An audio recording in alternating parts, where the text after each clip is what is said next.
So we're making part 4 of the Fast Scrolls study guide. I'm just telling you how to read the scrolls, what I intended for you to take away from it. So there's some ambiguity. It's like, how do I use the scrolls? The study guide is going to help explain to you what you're meant to know from the scrolls. So we're going through the survival food section. This is something for like when you're starving. Not all these foods are the best foods in the world, but they're all very cheap foods and very easy to make, right? We just went through the tuna burger. Now we're going to go to the next section of the survival foods, which is historical meals or historic meals. So to begin with, we've got the poor sailor's feast. So people aboard ships for a long time have struggled with the problem of like, how do I cheaply feed my sailors? And I mean cheaply. And the poor sailor's feast is actually very affordable by today's standards. And modern day sailors, depending on their ship, might be able to eat the poor sailor's feast every single day, right? So it's a very good, cheap, wonderful, bountiful meal.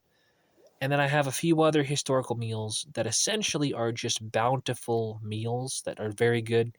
Now, one of them is this mulligan stew. That's something that's easy to get wrong. I personally believe that the wrong recipe was chosen to express this mulligan stew, but I think there's a right way to do it, so I put it in there. So these are just some historical meals, like the poor man's meal, for example, that are very good at making you some cheap food to supplement your diet, right?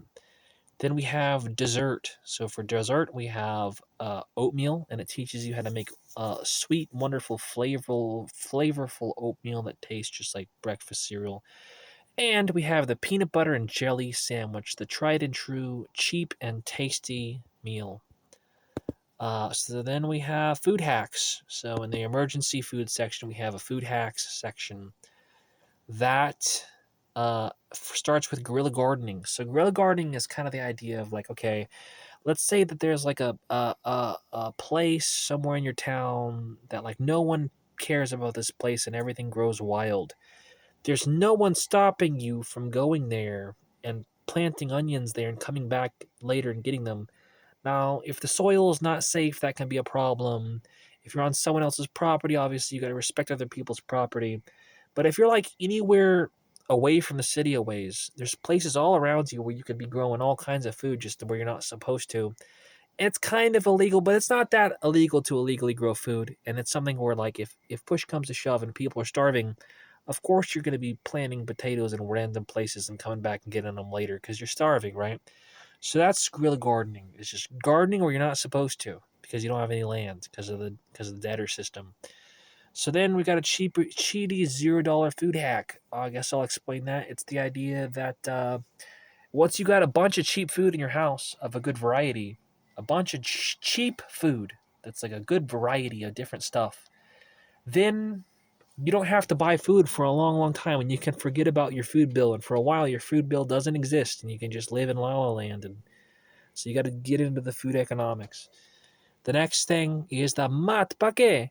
That's like a basically the idea that you shouldn't be eating a whole sandwich because a whole sandwich is a lot of food. Unless you're a bodybuilder, you probably shouldn't be eating that. When you make a sandwich, you want to put half of your sandwich on one half of the bread, and you want to put the other half of the sandwich on the other side, and you want to fold it in half like this, and that makes a half sandwich. Or if you want to use the food paper, you can make a mat paquet, and it's just like the idea of a half sandwich with one piece of bread that folds in half. That's better than a two-piece sandwich, which is just a lot of bread. You know, unless you're doing a one meal a day, it's just not sensible to eat that much sandwich. Then we got a video about making your own soda. You can make your own soda, which is basically this stuff called kefir, which is really cheap, and you can harvest grapes and you can harvest fruit from the forest and just use that to make soda. You know, it's very, very basic to make your own soda. You don't need to go pay a bunch of crazy ass money for soda. Sorry for swearing. So then another cheap soda hack. Basically, you mix sugar or aspartame with water and milk. Heavy milk like whole milk or cream. That makes British style tea. That's why British people don't drink sodas, because they drink tea, right? It's super good, cheap, very nice. Then there's this breakfast cereal hack. The idea is before cereal, people ate oatmeal. So you need to switch to oatmeal I'm not saying that like that you should pick up a bunch of oatmeal if you don't already eat it. I am saying that if you already eat breakfast cereal, you probably should switch to oatmeal if you want to save money. Then there's a video talking about if eggs need to be refrigerated. Basically not. It's a complex answer, and it's not safe to not refrigerate your eggs. But basically, I don't refrigerate my eggs at all. I don't really need to. I'm not worried about it. They don't go in the fridge in my house. And I just eat them quick and they're all gone soon, and you don't need to refrigerate your eggs basically. So then there's a video about living without a fridge. That's pretty nice. I don't have a fridge. I don't need one. I'm never going to need another fridge as long as I live. I'll teach my kids how to live without a fridge.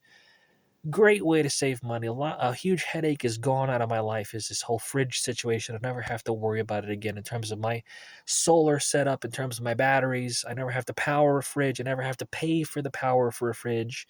I'm done with fridges. There's no reason for them once you learn. So finally, a video about how to produce your own substances. So I'm going to give a safety warning. Don't do drugs. Don't do illegal things. Don't do things that are not legal where you live. Where I live, alcohol is legal, and it's kind of legal to make my own alcohol for my own consumption in my own place as long as I don't sell it. Where I live, marijuana is legal, and it's kind of legal to grow my own marijuana in my own place as long as it's for my own consumption and I don't sell it. And the same is true as tobacco. As long as I keep it away from children, where children can't come and get it, it's fine to grow a little bit of tobacco in my own place for my own use as long as I don't sell it. That's the idea. That's the video. So with that done, now we can go into the next section, which takes us all the way across the site to preserving food. And this is going to be a whole thing. So we got to link back to emergency food again because these pages link to each other recursively. We've got the Chewy $0 food hack. We've done that. We've got the video of how to live an entire year without going to the grocery store and living off of nature. We've done that. Then there's videos on, sorry for picking my nose. Then there's videos on preserving. So you should definitely get into preserving your food, especially if you harvest it from nature. You can buy pre-preserved food at the store, so you don't have to worry about it. But preserving food is super good, and you should know how to do it. There's multiple videos about preserving and different foods you can preserve.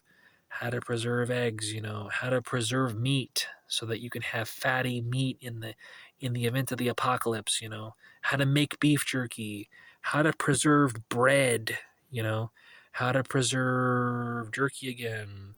There's another jerky one. I have a lot of jerky ones. Then there's preserving with the freezer. So basically, you should, if you're going to eat beef every day, what you want to do is get two chest freezers, and you want to buy an entire cow all at once. You want to buy it in the season where it's the cheapest. You wait for the cheapest time of the year for beef. You buy an entire cow, have it wrapped up, you put it in two chest freezers, and then you can eat beef every single day all year. Your family just will not run out of beef for a long, long time. There's a video about buying things in season. I want to try to bust through this, how to live without a fridge. There's a video about a thing called the summer sausage. It's yet another kind of meat that doesn't really kind of require a fridge as long as you eat it quickly as soon as you open it. Then there's a video about growing quail, and I'm out of time.